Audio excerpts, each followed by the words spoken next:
आखिर कब है शब-ए बारात? चलिए बताते हैं। नमस्कार, स्वागत है आपका हमारे चैनल यूएई खबर पर। मुस्लिम धर्म से जुड़े अधिकतर पर्व त्योहार चांद के दीदार होने पर ही निर्भर करते हैं।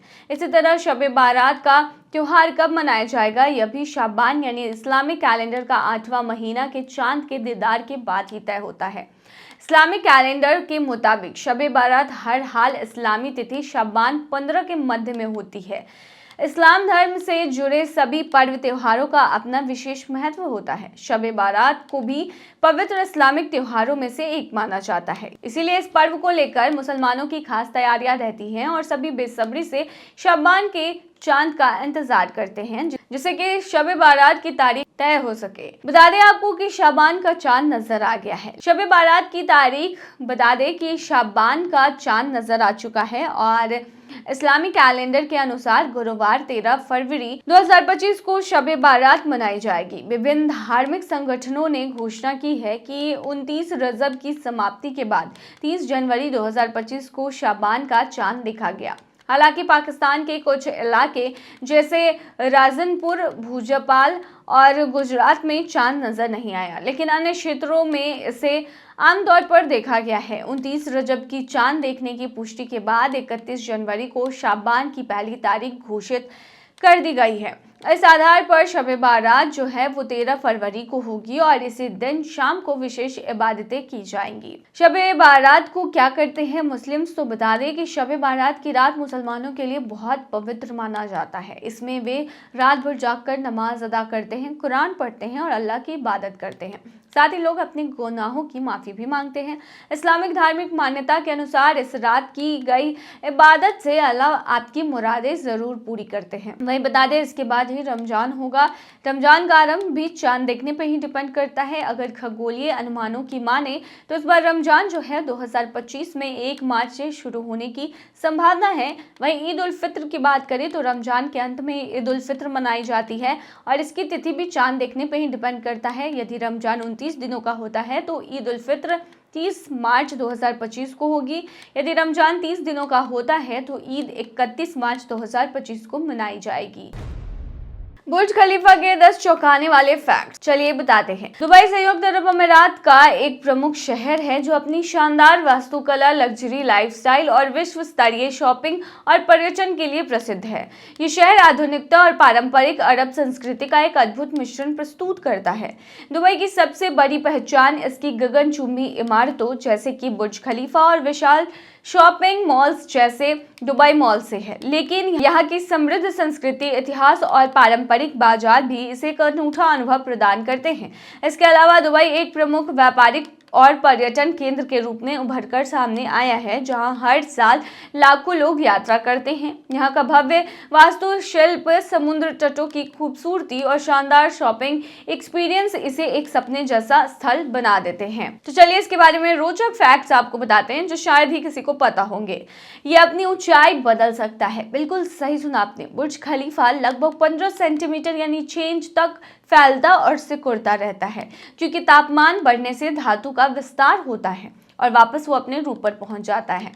दूसरी चीज ये है कि दुनिया की सबसे लंबी लिफ्ट इसी में है, यानी बुर्ज खलीफा में। इस इमारत में एक लिफ्ट है जो 140 मंजिलों तक लगातार चल सकती है और इसकी गति 36 किलोमीटर प्रति घंटा है। लेकिन उससे पहले अगर आपने अभी तक अरब टाइम्स ऐप को डाउनलोड नहीं किया है तो फटाफट कर लीजिए। बता दें कि डाउनलोड करने के लिए आपको ज़्यादा कुछ करने की जरूरत नहीं है। जाना है प्ले स्टोर पर, सर्च करना है अरब टाइम्स ऐप, वहाँ पर आपको ऐप दिख जाएगा, आप उसे डाउनलोड कर सकते हैं। तो डाउनलोड ना।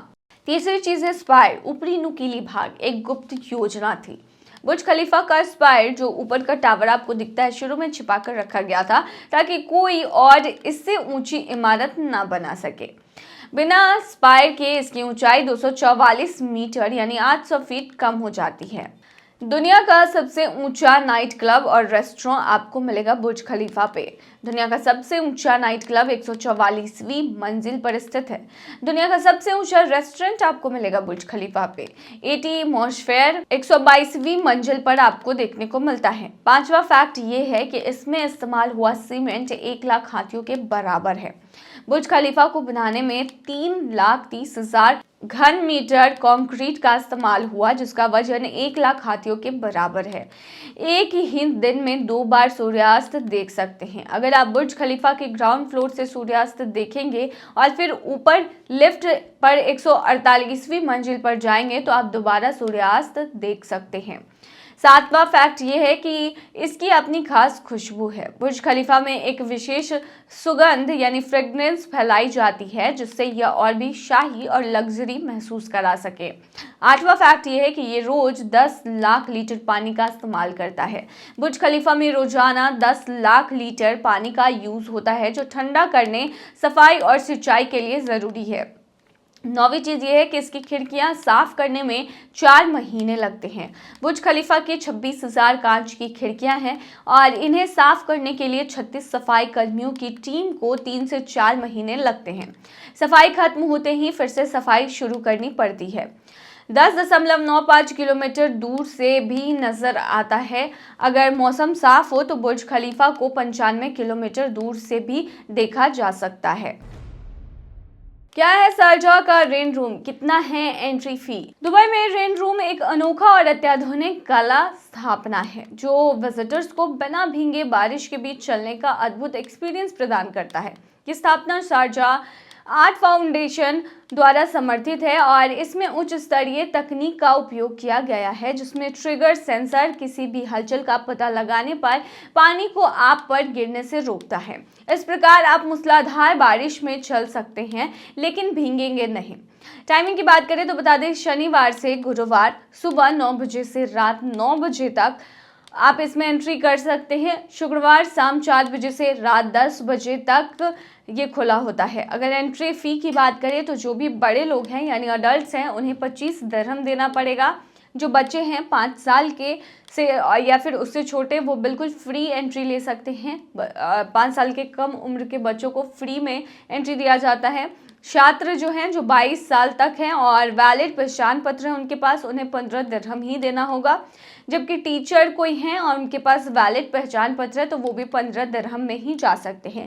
वहीं जो विकलांग व्यक्ति हैं और उनके साथ कोई पार्टनर है तो वो निःशुल्क जा सकते हैं।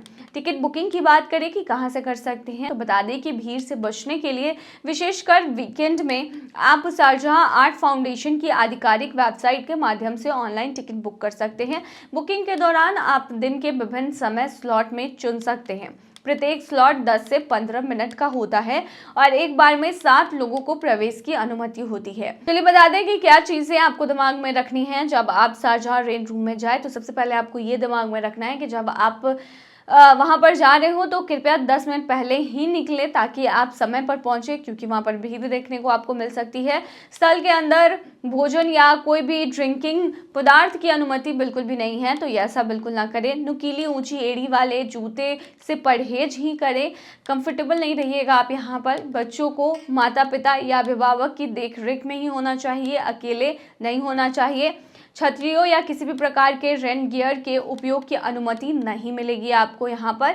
पेशेवर फोटोग्राफी के लिए आपको पहले से परमिट लेनी होती है, अप्रूवल लेना होता है। जगह की बात करें तो शारजाह में सहारा सेंटर से लगभग 10 किलोमीटर दूर स्थित है और स्थल तक पहुंचने के लिए 10 से 15 मिनट आपको लगते हैं। मोस्टली 15 से 20 मिनट लगते हैं। रेन रूम एक अनूठा अनुभव, कला, तकनीक और प्रकृति के संगम का प्रतीक है जो आपकी दुबई यात्रा को यादगार बनाएगा।